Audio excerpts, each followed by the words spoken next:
大家好，歡迎收睇 A&D Channel。今日同大家開箱分享日清出咗一個出前一丁棒丁麵嘅露營套裝，有3包棒丁麵，入邊仲附送一個不鏽鋼嘅露營鍋。其實早前呢，我喺網上邊見到有人分享呢喺71嗰度賣嘅呢一套套裝，價錢係49。咁但係我去我屋企樓下咧就見唔到有啦，嗰間71唔知係咪細間啦。咁但係我第二日咧去到惠康竟然見到有，價錢一樣都係49，咁我就即刻買咗返嚟啦。我事不宜遲，即刻同大家開箱睇下入邊係點嘅先。咁其實個套裝咧好輕嘅，成盒連埋個鍋咧都係非常之輕。咁佢入邊就有3包棒丁麵，一個係九州豬骨濃湯味，綠色嗰一包。咁黑色包呢就係黑蒜味豬骨湯味，橙色嗰一包就係北海道味噌豬骨湯味。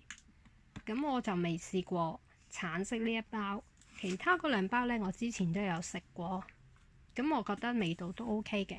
咁佢每一包呢都係2人前嘅啫，即係2個人嘅份量。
咁我哋睇下個煲先。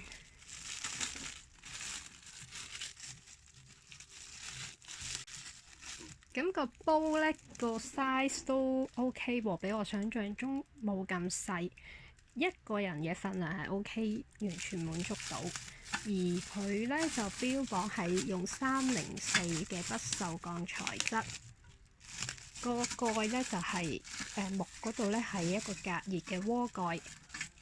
然之後手柄可以摺疊，咁所以嗰個手柄其實合翻埋呢，你可以當一個煲仔用都得。另外佢係適用於明火同埋電磁爐嘅。咁佢入邊呢，你見到寫住 Stainless Steel SUS304 嘅。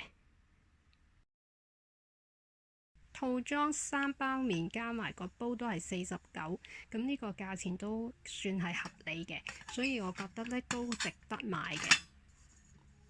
好啦，今日我嘅分享就去到呢一度。如果大家鍾意呢一條片，記得俾個 like 我、留言同埋訂閱我嘅 channel。我哋下一條片再見。